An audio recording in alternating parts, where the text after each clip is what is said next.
NASCAR drivers are among the most skilled athletes on the planet. So why did a Daytona 500 winner get beaten by drivers half as famous, on a track with no traction control and a wall inches from the racing line? This is the story of Mount Panorama, a mountain circuit in Bathurst, New South Wales, Australia, that has killed 16 competitors since racing began there in the 1930s. For most of the year, it is not a racetrack at all. It is a public road. Residents drive it home from work. Tourists take rental cars around it just to say they have completed a lap. Bathurst police patrol it daily, enforcing a speed limit of 60 kilometers per hour on the very same tarmac that, a few weeks a year, becomes one of the most punishing circuits in motorsport. The numbers explain why. The lap runs 6.2 kilometers and climbs and drops 174 meters between its highest and lowest points, with gradients as steep as 1 in 6. Among the 16 fatalities is a Formula One world champion, Denny Hulme, who suffered a fatal heart attack at the wheel during a race weekend decades into his career. Every other death on this circuit came from high-speed accidents, mostly along Conrod Straight, the fastest stretch of the lap. The track was never meant to become a racing circuit in the first place. In the early 1930s, during the Great Depression, the mayor of Bathurst pitched local officials on a scenic tourist drive up the mountain, overlooking the town, a project funded as unemployment relief construction. Engineers quietly built each corner wider than the plans required, anticipating exactly what the road would eventually become.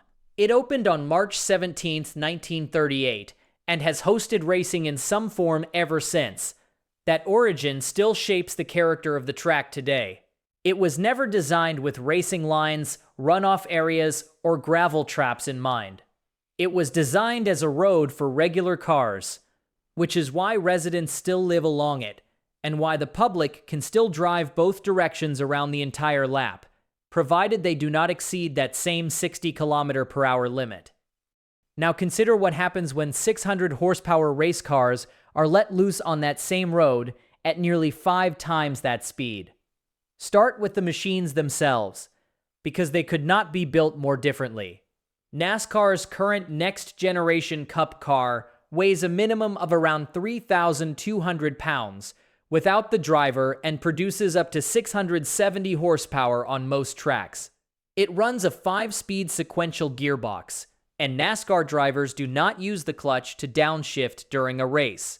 They match engine revs to road speed purely by feel, with no tachometer and no speedometer in front of them, relying on instinct built over thousands of laps. The Supercars Gen 3 machine that races at Bathurst is noticeably lighter, at roughly 2,940 pounds, and powered by a naturally aspirated V8 producing around 600 horsepower, depending on whether the car is a Ford or a Chevrolet.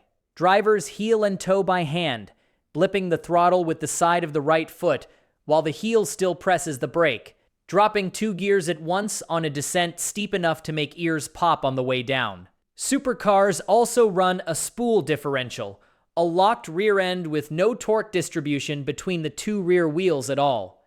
This demands a completely different steering technique through every corner. A locked differential fights the driver on corner entry, resists turning in cleanly, and requires total precision on throttle application on exit, or the rear end simply refuses to rotate the way it should.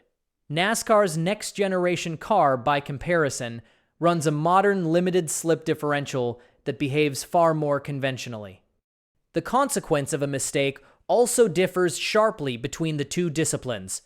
On a NASCAR oval, a spinning car usually finds gravel or grass, and a driver walks away embarrassed. At Bathurst, a spinning car usually finds concrete. Even the fastest sections of the lap carry their own body count. In 1994, during qualifying for that year's Bathurst 1000, driver Don Watson was approaching the high-speed kink at the chase when a brake disc failed on his car. With no way to slow down and limited steering authority remaining, his car continued at full undiminished speed across a sand trap before hitting the tire wall almost head-on and flipping onto its roof. Watson initially survived the impact, but died from his injuries at Bathurst Hospital soon after. This is the environment that Austin Cindric, the 2022 Daytona 500 winner, driving for Team Penske, entered when he signed on for a wildcard Supercars appearance with Tickford Racing at the 2025 Adelaide Grand Final. He became the first active NASCAR driver to compete in a Supercars round since 2012. His first impression of the Gen 3 Mustang compared to his own next-generation Cup car was direct. "It drives better," he said, crediting the extra downforce and the lighter, grippier package. But he also admitted something revealing about the gap between the two disciplines. In the supercar, he had to consciously talk himself into leaning on the curbs because the chassis was stiff enough to take it. Try that in his NASCAR Cup car, he said, and he would be heading straight to the infield medical tent. Cindric's debut weekend arrived soaked in rain, with constantly shifting conditions across all three races. In the opening race, he started outside the top 20 and finished just ahead of the back of the field.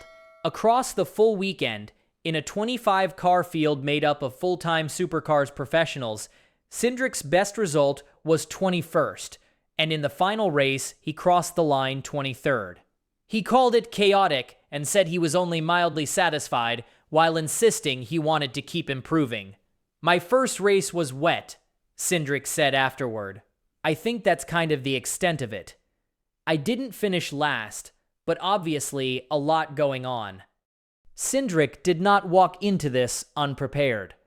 Three-time Supercars champion Scott McLaughlin, now Cindric's team Penske stablemate in IndyCar, texted him every single day during the build-up. Shane Van Gisbergen himself offered to answer questions and review data after every session. Veteran Supercars driver Garth Tander followed Cindric on track during an early test and came away impressed, saying Cindric was putting the car in all the right places within half an hour of first driving it. With that level of coaching behind him, Cindric still finished in the 20s in a 25-car field, in the rain, on a circuit far gentler than Bathurst itself.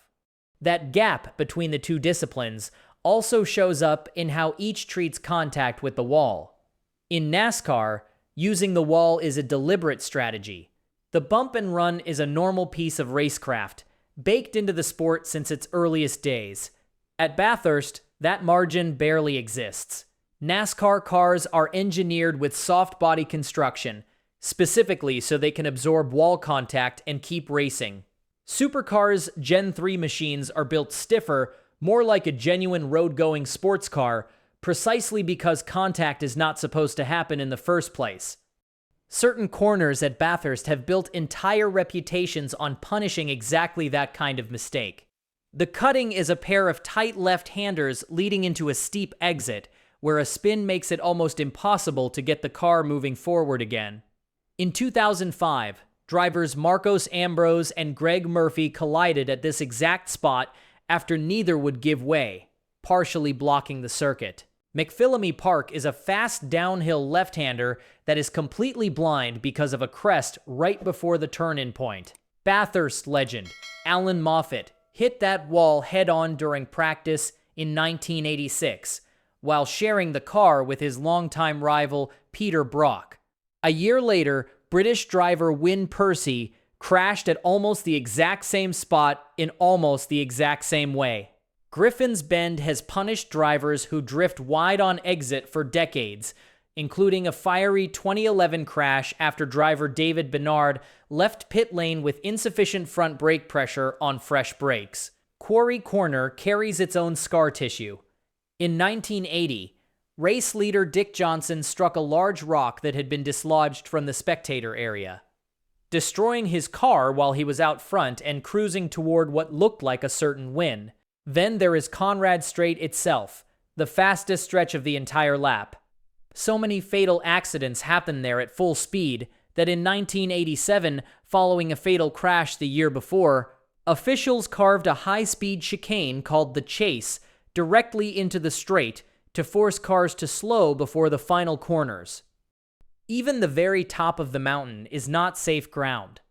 Peter Brock, a 9-time winner of this event, and a man Australians nicknamed the King of the Mountain, had his first major Bathurst crash at Solomon Park, near the summit, retiring his car after clipping the wall there in 1994, during qualifying for the 2015 Bathurst 1000. Defending race winner Chaz Mostert clipped the wall on the run to Forest's Elbow at around 170 kilometers per hour. His car bounced from wall to wall before riding up the concrete and slamming through a marshal's post before coming to rest in the middle of the track. Mostert was airlifted out with a fractured left femur and a fractured left wrist, ending his season on the spot. 7 track marshals were caught up in the same incident, and Mostert underwent surgery in Orange the next day, calling it the biggest hit of his entire career. He went on to win the Supercars Championship in 2025. Forest's Elbow itself is a slow downhill left-hander with adverse camber, meaning the road surface actually tilts against the direction the car is turning, fighting the driver exactly when grip matters most. That same corner is closely associated with Shane van Gisbergen, a 3-time Supercars champion who attacks it by carrying the car in with the rear, already rotating and feeding in throttle while the car is still sliding sideways, using the adverse camber to accelerate out of the corner instead of fighting it. That exact skill set followed Van Gisbergen when he crossed into NASCAR in July 2023. Driving the number 91 Chevrolet for Trackhouse Racing's Project 91 program, he won the Grant Park 220 on the Chicago Street Course in his first ever Cup Series start, becoming the first driver to win in his NASCAR Cup Series debut in 60 years, since Johnny Rutherford achieved the same feat in 1963. Asked afterward if he genuinely believed a win was possible walking into the weekend, Van Gisbergen was blunt. "No, of course not," he said, "but you always dream of it." Van Gisbergen went on to have a full rookie Cup Series season in 2025, winning 5 races, the most of any rookie in NASCAR history, and now stands as the most successful non-American-born driver in Cup Series history. 2 of NASCAR's biggest stars considered making the reverse trip themselves. Kyle Busch was reportedly lined up to drive a Camaro at the 2024 Adelaide Grand Final as a wildcard entry. That plan quietly fell apart before it was ever officially announced, with Busch citing an off-track commitment back home in the United States. Kyle Larson, the 2021 Cup Series champion, went further, confirming mutual interest and specifically naming Adelaide as the event he would like to attempt. He was officially scheduled to make his Supercars debut as a wild card entry, with Pre-Air Racing at the 2025 Adelaide Grand Final. In June 2025, he abruptly withdrew from the entire plan, in the direct aftermath of a grueling attempt to complete both the Indianapolis 500 and the Coca-Cola 600 on the same day, a stretch in which he crashed out of both races within the space of a few hours. 2 of NASCAR's biggest names both wanted to make this trip. Both backed out before they ever turned a wheel in anger.